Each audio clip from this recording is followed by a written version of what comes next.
Hey guys, it's Katie. Welcome back to my booktube channel. Today I'm going to be sharing some romance book recommendations with you guys. Romance is my most read genre, although I think a lot of books that I've read just in general have a romance subplot, but for today I'm going to be sticking to books where romance is like the main point of it. So for example, ACOTAR, most of Throne of Glass won't be in here, Emily Henry, Taylor Jenkins Reid. Some of those books have pretty heavy romance plots in them, but for the purposes of today, I'm just sticking with if they're categorized as romance first on Goodreads. So first up, I have Haunting Adeline by H.D. Carlton. This is actually my most recent read. I'm currently reading Hunting Adeline. So these two books are both considered dark romances, and they are the first two dark romances I've ever read. So Hunting Adeline is about this girl, Adeline, who is an author.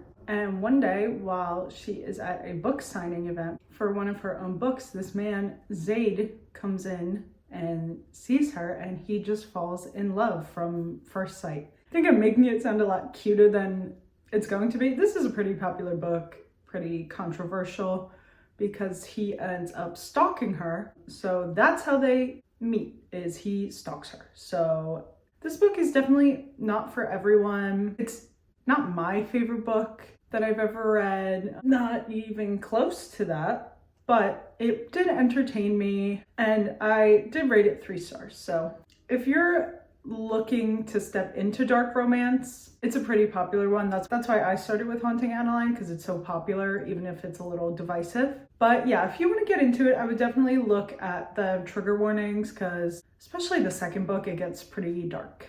Okay, next up I have Red, White, and Royal Blue by Casey McQuiston. So this book follows the son of the President of the United States and a British prince. So I think these two have always known each other, or at least for a good amount of time they've had to be at events together, and I think they don't really like each other at first. So they have this altercation that gets photographed and publicized, and so their PR people team up and are like, okay, you guys are gonna hang out, be friends, or at least act like you're friends. And through that fake friendship, they form a real deeper romantic connection. And obviously, you know, this whole world of US and Britain, politics and relations, they have to try and keep their relationship a secret. I rated this book 3 stars. It definitely felt like it was a lot longer than I needed it to be. It is over 400 pages. I'm not sure how many just contemporary romances I've read that are that long, and so I felt like there was kind of a lot of filler, which some people might like this, but a lot of filler of their happy relationship when it's still a secret, because I was kind of more into they hate each other and then the drama of them having to keep it a secret. Not that I didn't enjoy those parts, but I didn't really need as many parts of them just being happy together, because I like the drama. So this book I read with my friends as a book club. I'm pretty sure none of them actually finished reading it. Maybe one of them did, like, later on. But yeah, I was the only one who read it. So that could also be why I was a little salty with this book. It was good, it just wasn't my favorite. But it is really popular, and I can see why. And I know there is a movie adaptation of it that I have yet to watch, because me and my friends were supposed to all read this book and then all watch the movie together. So I would recommend this book to anyone who's interested in kind of real world issues, you know, like the politics between the US and Britain. It is also obviously an LGBTQ plus story. So if that interests you, I know this is a really popular one. And yeah, I think it is cute. It has a really heartwarming ending. I would recommend this book just for that alone. Next up, I have Priest by Sierra Simone. This was another book club book that me and my friends picked. I think, once again, only one of my friends ended up finishing it, and there were like 4 of us in this book club, so not a great track record. That's why we don't do it anymore. So if you can guess by the title of this book, one of the main characters is a priest named Tyler, and priests have vowed to God. God is like their one and only. They can't have romantic relationships. So Tyler's world is kind of upended when he meets Poppy and kind of falls in love with her.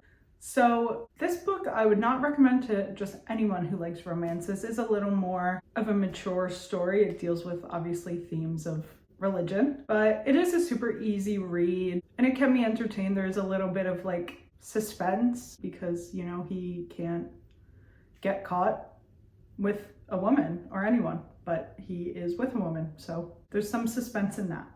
Next up, I have When in Rome by Sarah Adams. I've talked about this book on this channel before. It is one that I really enjoyed. It was just a super lighthearted, cute, easy to read romance. It's about a pop star, Amelia, and she ends up taking a trip to this place called Rome, Kentucky, because she loves the film Roman Holiday with Audrey Hepburn in it, and so she just kind of needs to get away from everything. While she's there, her car breaks down, and the man who comes in finds her in her broken down car is Noah, and he ends up taking her in while her car is getting fixed.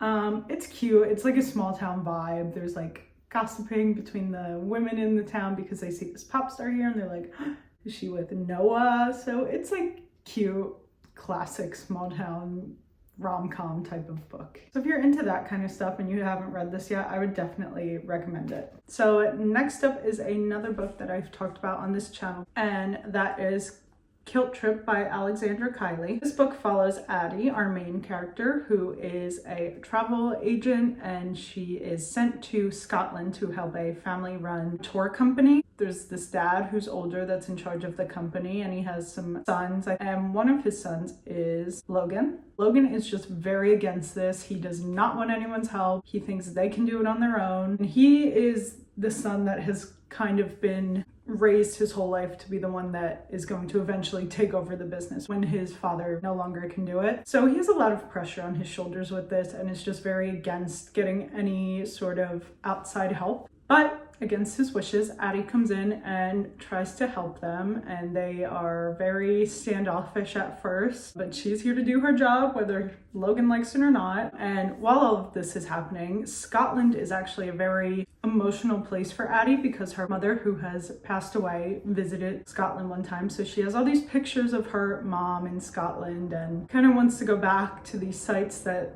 she knows her mom was at to try and get some connection to her. And so despite these two not liking each other at first, Logan actually ends up taking Addie on a tour around to all these places because he's a tour guide and he knows what these places are. And it's just very cute. It's a great, like, easy, pretty lighthearted, besides, you know, a little bit of emotion, but I think that just adds to the story and makes it a little bit deeper than just a surface level romance. I rated this one 3 stars. It was very enjoyable for me. Next up, we have Mr. Wrong Number by Lynn Painter. Lynn Painter is a very popular author. I think she writes mostly young adult. This is the only book I've read from her, so I can't quite say, but from what I've heard, I think she mostly writes young adult. So this follows Olivia. Olivia has some bad luck and has kind of fallen on a hard time and has to move in with her brother and his roommate, Colin. And so one night, Olivia gets a text from a random number that she does not know, and just for the fun of it, ends up going along with it and responding. But it is eventually revealed that the person that Olivia has been texting is actually Colin, her roommate and her brother's best friend. But she doesn't know that yet, only he does. So there's a little bit of some drama that's going to unfold there because he's kind of forming this relationship, even if it's just over text, with not only his best friend's little sister, but also his roommate. So yeah, there's a lot of baggage with that. I rated this one 3 stars. Once again, this was just like an easy rom-com-y type of read. Super cute. And it's a trope I really like. So yeah, it was a good one for me. So the first books I talked about were just kind of like, I really enjoyed the books, but I don't think about them super often. And, you know, I wouldn't recommend all of those to everyone. They're good, but they're not like the best. But this is where I kind of get into the ones that I really loved and I still think about a lot. So first up, we have Something Wilder by Christina Lauren. This book I feel like is one of their more underrated books. I know you hear a lot about like Love in Other Words, or I don't know. This is the only book I've read by them, so, but I know I hear their names a lot. So this book follows Lily, who for work is a tour guide of sorts. She runs these treasure hunt excursions through the canyons of Utah because her dad was or is a famous treasure hunter. One day, a man in one of her groups happens to be her ex, Leo. He is brought out there because his friends do these yearly trips, and one of his friends decided this year we're going treasure hunting in Utah. Lily is kind of wanting nothing to do with him at first. She makes that very clear. So she does these treasure hunts. They're like fake, you know, she I think sets up treasure at the end for them to get to, but it's just more about the experience of it and working as a team and kind of learning these new skills that people do it for. I don't think they go into it thinking they're actually going to find treasure, but eventually they start to wonder if maybe this treasure hunt isn't fake and these maps might actually lead somewhere because they are her dad's maps. So Lily and Leo are spending time together camping out in the canyons and hunting treasure, and there's actually a big twist in this story that I was not expecting. So like I said, I haven't read any other of their books, so I'm not sure if the rest of them also have kind of a twist, but this one's kind of action-packed, I would say, and I really enjoyed it. I finished it really quickly. I rated it 3 stars, but this is always one that I look at and I'm like, I should have rated it higher because I really liked it. So I would recommend this. This is like a perfect warm weather summertime read. And yes, there's some twists and drama, and it is definitely more than just the romance going on. So if you're into any of that, or if you like Christina Lauren, check this one out because although it's the only one I've read by them, I think it would always be my favorite because I just really enjoyed it. Okay, next up is one that was pretty popular last summer. This is the first out of the 4-star reads. So I did all my 3-star reads to start this video, but now I'm going to be getting into my 4 and 5-star reads. So this is Summer Romance by Annabelle Monaghan. This book follows Allie, whose life is kind of in shambles at the moment. She's going through a divorce, she has children, and she's still grieving the loss of her mother. She's just kind of in this rut in her life because of everything that's happened to her. But one day she is at the dog park with her dog, and her dog runs over and starts peeing on this man, Ethan, and so they start chatting at the park, and he is really into her. She's a little bit, you know, kind of not into the whole dating thing. But as this story continues, their connection grows deeper and some secrets are revealed. So I just remember this book had a lot of hype last summer. I think a lot of booktubers were rating it, you know, pretty high. And so I read it and I just couldn't agree more because it is very emotional between Allie grieving her mother and going through a divorce. I think just kind of, I don't know, relearning stuff at a later point in her life. It was really good. And there are some really cute quotes in here. There's obviously the dog plays kind of a big part, which I love. I just really enjoyed this one. And this one also, obviously, perfect for summer. It's in the title. So if you didn't read it last summer when all the hype was going on, I think you have to pick it up this summer. It is just really cute. So next up is another 4-star read. The last 4-star read before we get into 5 stars. It is Tower of Dawn by Sarah J. Maas. So this is the 6th book in the Throne of Glass series. I read it in tandem with Empire of Storms, which is the 5th book. If you haven't read this series, I don't want to go too much into it, but it follows a character who is very prevalent in the first 2 books of the series. Him and another character who we meet a little bit later on in the series end up going to this other continent that we have not been to at all because he is injured, and there is this known healing school in the southern continent, and they are the best healers in the world, and he needs all the help he can get. So I think a lot of people who read this series would agree that overall, you know, at the beginning, like going into this book, you only know 2 of the characters and you only really know 1, so it is harder at first to connect with these characters. Actually, you know 3, because one of the things that makes this book so cool is in the prequel, so it's book like 0.1 through 0.5, Assassin's Blade, you meet this one character and this character ends up tying into this book. Yeah, this book, definitely a lot of romance in it. So one of my favorite romance books that I would recommend. Obviously, I would recommend the whole series and reading in order. Yeah, just a really great series overall and a great book within that series. Okay, we're finally getting into my 5-star romance reads. I only have 2 of them. There's a lot of other books that I've rated 5 stars that have romance as a subplot, but like I said, just ones that Goodreads categorize as strictly romance are what I'm going to be talking about today. So This book is the second book in a series, so I would recommend reading the first one. I just did not love the first one as much as I loved this one. So this is Hook, Line, and Sinker by Tessa Bailey. This is the second book in the Bellinger Sisters series. So the first one is called It Happened One Summer. I think I just like this one so much better because I like the trope more. It is friends to lovers, and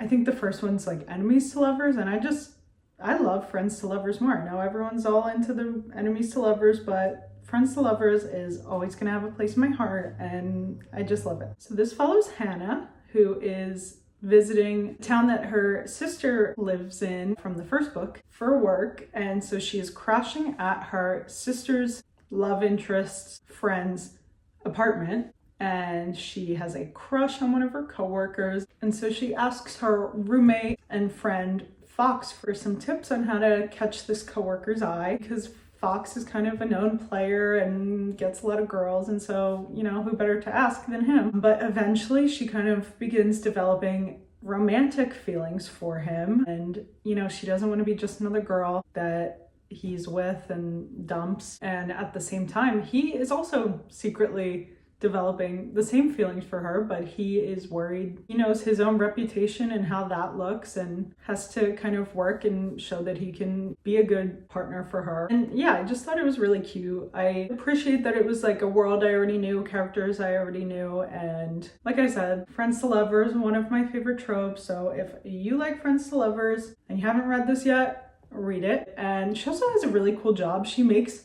music playlists for movies, like movie soundtracks. So I didn't know that was a thing. That's like really cool, and it was cool to read about. But yeah, this 5 stars. Loved it. So lastly, I have Funny You Should Ask by Alyssa Sussman. This follows Chani or Chani. I'm not sure how to say her name. I don't ever listen to audiobooks, so I'm always kind of just left to my own devices when it comes to pronouncing names. But anyway, Chani is a journalist, and 10 years ago she got the opportunity to interview Gabe, who is a really famous actor, and they spent this weekend together, and it was kind of a big story that this interviewer and this celebrity actor spent this weekend together, and then she wrote a story about it.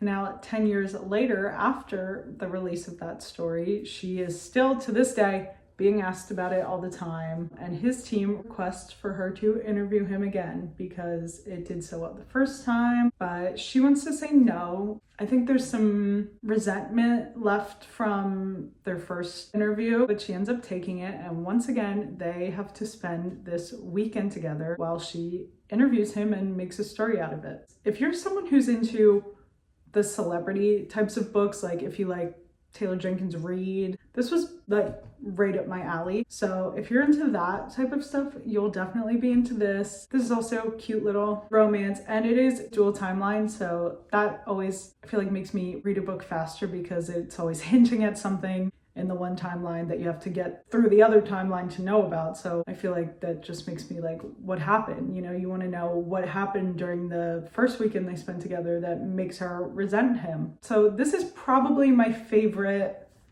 just like contemporary romance book that I've ever read, and I think everyone should read it because it is so entertaining, especially, like I said, if you're into Hollywood drama, gossip, tabloids, stuff like that. This book is perfect because some of it actually is that, like there are pages like magazines or news articles. So yeah, I just really enjoyed this book and cannot say enough good things about it.